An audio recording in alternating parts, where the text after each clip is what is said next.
একের পর এক ভগবান শ্রীকৃষ্ণ তো এইভাবে অসুরগুলোকে নিধন করে যাচ্ছেন। তিনি এসেছেন এই লীলা করার জন্য, অসুর নিধন করার জন্য। এবার দ্বারকায় খুব ধুমধাম করে হোলি খেলা হচ্ছে। হোলি উপলক্ষে হোলি খেলা হচ্ছে। সেই হোলি খেলার সময় দ্বিবিদ নামে এক বানর ছিল। সে এসে দ্বারকায় বড় উৎপাত শুরু করে দিয়েছে। তার শরীরে বিশাল বল ছিল, মহাবলশালী। ইনি সুগ্রীবের মন্ত্রী ছিলেন এই দ্বিবিদ বানর। সে এত বলশালী ছিল, সে ওই সমুদ্রে গিয়ে যখন এরকম জলের ঢেউ দিত, সমুদ্র তার বেলাভূমি অতিক্রম করে গিয়ে গ্রামবাসী ডুবিয়ে দিত, গ্রাম অঞ্চল ডুবিয়ে দিত জলে। মানে এত শক্তিশালী ছিল। তো সে কেন দ্বারকায় উৎপাত করতেছে? কারণ হলো তার প্রধান বন্ধু ছিল ভূমাসুর। ভূমাসুরকে ভগবান মেরে দিলেন। প্রধান বন্ধু ছিল নরকাসুর, প্রধান বন্ধু ছিল বানাসুর। এদেরকে যখন একে একে ভগবান শ্রীকৃষ্ণ বধ করলেন, তখন এই কথা শুনে আমার বন্ধুকে মেরে দিয়েছে, তো আমিও তার দ্বারকাকে ধ্বংস করে দিব, শেষ করে দিব। সে যে বল পেয়েছে, যে শক্তি পেয়েছে, শক্তির দুর্প্রয়োগ আরম্ভ করে দিল। এই বানরের শরীরে 1000 হাতির বল ছিল। না, ভুল হয়েছে, 10,000। দ্বিবিদ বানরের 10,000 গজতুল্য বল ছিল। 10,000 রামচন্দ্রের কাছ থেকে বর পেয়েছিল। সীতা উদ্ধারের পরে রামচন্দ্র বর দিয়েছিলেন, তাই দ্বিবিদ বানরকে বর দিয়েছিলেন। 10,000 গজ সমতুল্য বলবান তিনি ছিলেন। তাই কখনো কখনো সমুদ্রে নেমে হস্ত দ্বারা এত জল আরোহণ করতেন যে উপকূলের স্থান সমস্ত জলের দ্বারা প্লাবিত হয়ে যেত। মনীষীদের আশ্রমে গিয়ে গাছ ভেঙে ফেলে দিতেন, ফল ভেঙে নষ্ট করে দিতেন, এমনকি যজ্ঞকুণ্ড পর্যন্ত নষ্ট করে দিতেন। প্রস্রাব করে, পায়খানা গাছের উপর থেকে প্রস্রাব করে দিত যজ্ঞকুণ্ডে। এইরকম উৎপাত শুরু করেছিল।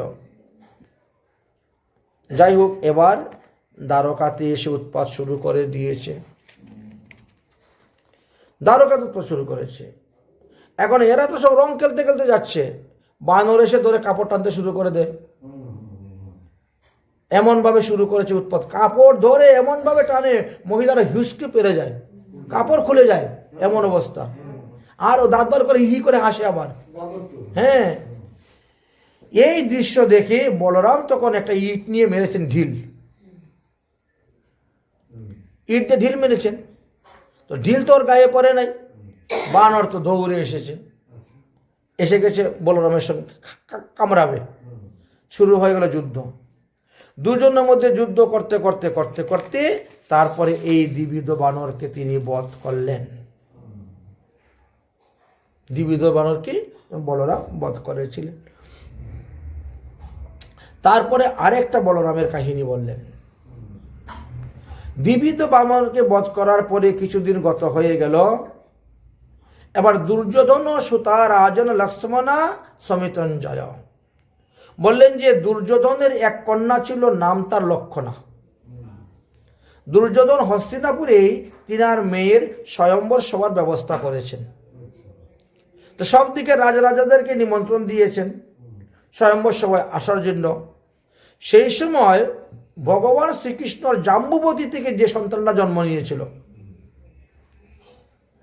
শ্রীকৃষ্ণ জাম্বুবতী, এই দুজনের মিলনে যে সন্তান জন্ম নিয়েছিল তার নাম ছিল শাম্ব। ওই শাম্ব তখন সংবাদ পেয়ে হস্তিনাপুরে আসেন বিবাহ দেখার জন্য। লক্ষণা যখন ফুলের মালাটা হাতে করে নিয়ে খালি স্বয়ম্বর সভায় ঢুকেছে, শাম্ব ঠাস করে লক্ষণাকে হাত ধরে টেনে নিয়ে হিসড়ে টানতে টানতে রথে তুলে নিয়ে চলে যাচ্ছেন দ্বারকায়। না, হ্যাঁ, এই দৃশ্য দেখে তখন খুব রেগে গেলেন দুর্যোধন। দুর্যোধনকে ধৃতরাষ্ট্রকে বললেন এবং পিতামহ ভীষ্মকে বললেন, ধৃতরাষ্ট্র বললেন, যাও তাকে বন্দি করে নিয়ে আসো। স্বয়ম্বর সময় মেয়েটা ঢুকেছে, সে পছন্দ করে যার গলায় মালা দিবে সে বিয়ে করবে, কিন্তু ও জোর করে কেন নিয়ে যাবে? যাও তাকে বন্দি করে নিয়ে আসো। ধৃতরাষ্ট্রের আদেশ পেয়ে 6 জন একত্রে গেল মহাযুদ্ধ। কর্ণ প্রথমে, কর্ণ, শূল, বীরুশ্রবা, যজ্ঞকেতু, দুর্যোধন। বুঝেছেন? এই 5 জনই মহারথী। এই 5 জনে একসঙ্গে সাম্যর সঙ্গে যুদ্ধ করে সাম্যকে পরাজিত করে রশি দিয়ে বেঁধে টেনে হিসড়ে এনে একেবারে কারাগারে বন্দি করে রেখে দিয়েছে। বেশ কিছুদিন গত হয়ে গেছে, 6 মাস গত হয়ে যাচ্ছে। সংবাদ এসে পৌঁছে, কে কার জানে কে কোন দিকে গেছে ঘুরতে। তারপরে সংবাদ গিয়ে পৌঁছিল যে নারদমুনি গিয়েছিলেন, ওই নারদমুনির কাছ থেকে সব জানা যায়। যেই নারদ গিয়ে পৌঁছে বলেন, আরে আমার অমুককে তো খুঁজে পাচ্ছি না, উনি তো অমুকখানে আছে বন্দি। নারদমুনি বলে দিলেন। নারদের মাধ্যমে জানতে পারলেন, জেনে তো ভগবান শ্রীকৃষ্ণ, আমার ছেলেকে বন্দি করে রেখেছে দুর্যোধন। আমি এখনই চতুর্ঙ্গ সেনা নিয়ে গিয়ে তার সঙ্গে যুদ্ধ করে আমার ছেলের বউকে নিয়ে আসবো। কৃষ্ণ তৈরি যুদ্ধের জন্য। বলরাম বলছে, ভাই আত্মীয়দের মধ্যে যুদ্ধ করার দরকার নেই, নিজের তো আত্মীয়ের মধ্যে। আর দ্বিতীয়ত হলো, দুর্যোধন তো আমার শিষ্য, আমার কাছ থেকে গদা যুদ্ধ শিখেছে, তো ওখানে তো যুদ্ধে ধর, আমি গেলে তো এমনিই শিষ্য আমার ভাতৃষ্পুত্রকে দিয়ে দিবে, ঠিক না? আর সঙ্গে তার মেয়েও দিবে, তো ওখানে যুদ্ধ করার কি দরকার? যুদ্ধ করতে গিয়ে তো হাজার হাজার লোক মারা যায়।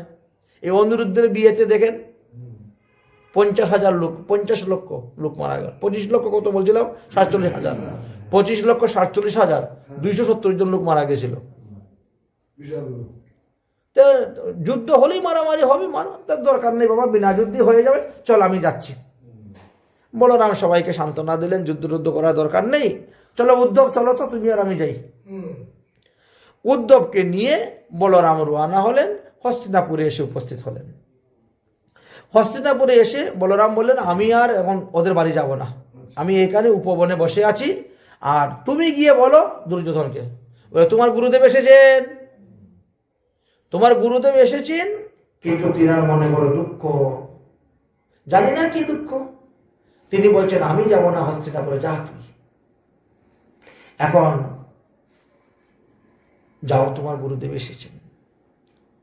সংবাদ পেয়ে একেবারে গুরু পূজার সমস্ত সামগ্রী মাথার মধ্যে করে নিয়ে এসে উপস্থিত। ধৃতরাষ্ট্র এসেছেন, গান্ধারী এসেছেন, আরো যারা যারা সবাই এসেছেন। এসে ওই বনের মধ্যেই স্বাগত জানিয়ে খুব আদর আপ্যায়ন করে, পূজা টুজা করে গুরুদেবকে এখন বাড়িতে নিয়ে আসবে। হ্যাঁ, দুর্যোধন জিজ্ঞাসা করছে, গুরুদেব কুশলে আছেন তো? দুর্যোধন প্রণাম করে জিজ্ঞাসা করছে, গুরুদেব কুশলে আছেন তো? দুর্যোধন বলছেন, যার ভাইয়ের ছেলেকে আমরা কারাগারে বন্দি করে রেখে দিচ্ছি, সে কি কুশলে থাকতে পারে? হ্যাঁ, তো যা হওয়ার হয়ে গেছে, এখন অশান্তি করার দরকার নাই। কৃষ্ণ তো যুদ্ধ করার জন্য তৈরি হয়ে গেছিল, আমি শান্তি দিয়ে বুঝিয়ে টুঝিয়ে এসেছি। বাবা তুই যা, তোর মেয়েকে বউ সাজিয়ে নিয়ে আয়, আর আমার ভাইয়ের ছেলেটাকে বর সাজিয়ে নিয়ে এনে আমার হাতে দিয়ে দে, তবেই আমি তোদের বাড়ি যাব না, তোদের বাড়ি যাব না। তখন দুর্যোধন কৃষ্ণকে গালি দিতে শুরু করলো। কৃষ্ণকে গালি দিতে শুরু করলো, কৃষ্ণের ছেলের কাছে কেন আমি মেয়ে বিয়ে দিব, কি রাজা নাকি? হ্যাঁ, সারা জীবন গরু চড়িয়েছে, এই করছে সেই করছে, যত পারে কৃষ্ণর নামে বদনাম। আচ্ছা, কৃষ্ণকে গালি দিতে দিতে যদুবংশ তুলে গালি, কৃষ্ণকে তো গালি দিল, তারপরে যদুবংশ তুলে। আচ্ছা, যদুবংশ তুলে গালি দিলে বলরাম কি বাকি পড়লো, বাদ পড়লো? এতক্ষণ কিছু বললেন না, আচ্ছা কৃষ্ণকে গালি দিয়ে দে।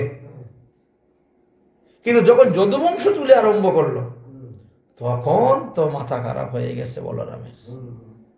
বলরাম তখন রেগে গেছেন, বলরামের গায়ে পড়ে গেছে, রেগে গিয়ে লাঙ্গল দিয়ে ধরেছেন, তোদের হস্তিনাপুর আর রাখবো না, তুই এখনো এনে দে, না হলে তোদের হস্তিনাপুরে এক টান দিব, নিয়ে গঙ্গার গর্তে ফেলে দিব, রাজধানী হস্তিনাপুরের।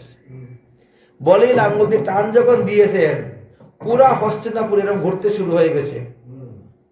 জলের উপরে নৌকা যেরকম ভাবে ঘুরে, জার্মানি পেনা গুলো যেভাবে ঘুরে, ওই ঘুরতে শুরু হয়ে গেছে। ওই ঘুরে ঘুরে ঘুরে ঘুরে যাচ্ছে, গঙ্গায় পড়ে যাবে। সুখদেব বলছেন, পরীক্ষিত এখন পর্যন্ত দেখো তোমাদের হস্তিনাপুর এরকম ঢালু গঙ্গার দিকে এরকম হয়ে আছে, গঙ্গায় ঢুকে যাবে, পড়ে যাবে, এরকম দেখতে পাচ্ছ। তখন তারা বুঝতে পারলো বলরামের যে শক্তি কতটুকু, যার কারণে এবার তারা শান্ত হলেন, বলরামের হাতে এনে অর্পণ করলেন। বলরাম তখন সন্তুষ্ট হলেন, হয়ে গেলেন। না হলে ওই দিনই কৌরব শূন্য হয়ে যেত। মানে এতটাই বলরাম রেগে গেছিলেন যে ওই দিনই কৌরব শূন্য হয়ে যেত। যাই হোক, এই হলো বলরামের লীলা। হস্তিনাপুরে এসে তিনি এই লীলা করেছিলেন বলরাম। পরীক্ষিত বলছেন, তাহলে ভগবানের আর কি কি এইভাবে সুন্দর সুন্দর লীলা আছে, লীলা কথা আমাকে বলুন, আমি শুনতে চাই।